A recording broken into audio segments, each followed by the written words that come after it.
مودس قنيا ذا جبرهير كلهم استبوانا تخاتاتولو نا جبرهير قنيا مودس مالتيو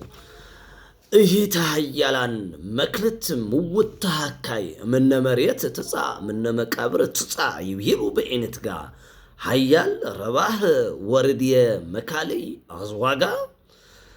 يا امرو انكبز قتلا هكاي امطانا هكاي قتيلو هادغا فلغ ابراوي كما قصاوي كانولي رايو ير بعين موغس وصغا لا عالم ولا عالم يبيلاهي ابياصيها مكاليه حسيس صغا نهغا مكاليه جبر هغا مكاليه جبر هغا لمكلت اهتنا فتحا فدفاريه انبلا انغا انز ز ግብጽ እንግልጋዘ ግብጽ ገርባጋ ያንጊ ልጋ ብለው እዚ ማለት ደሞ እንታይ ማለት እንተልና እዛ ልሞተት ናይ ሓያላን ልሞተት በሐካይ ዝሞተት በሐካይ ዝቀተለት ቅትል ተሐካይ በሐካይ ዝተቀተለት ናይ ሓያላን ሓፍቲ መክለትሲ ካብ መቃብር ትውፃ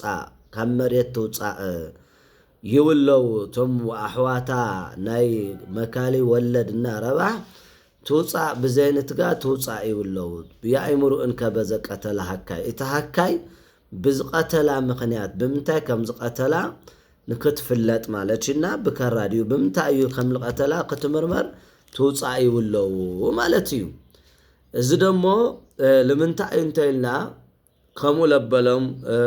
ምኽንያቱ ብምንታይ ምኽንያት ከም ዝቀተላ ንምፍላጥ ክትምርመር ካብ መቃብር ይወፅዋለው ታሰበይቲ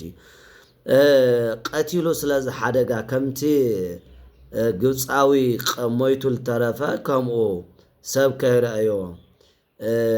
ከይረአዮ بعይኒ ቀቲሉ ኣብ ገረብ ሓይድግዋ እዩሞ እና ክትምርመር እዚ ማለት እዩ ሓደ ሰብ ካልእ ሰብ ቀትላሞ ወይ ቀትላሞ ለተሓፍቲ ሓያላት ካው ግን ካብ መቃብር ይወፅዋ ሬሳ አውፅኦም ላ መርመራ ላ ህክም ይወስድዋ ማለት እዩ ቀቲሉ ስለለ ሓደጋ ኣብ ገረብ ሰብ ከይረአዮ ምንም ሰብ ዝረአ ምስክር ስለዘየለ ብምንታይ ምኽንያት ከም ዝቀተላ ንክትምርመር ማለት እዩ እና ወሲድዋ ዝበል መልእክቲ ትውፃ ይውለውቶም ኣሕዋታ ማለት እንደገና ዘነ ንሽቲ ደሞ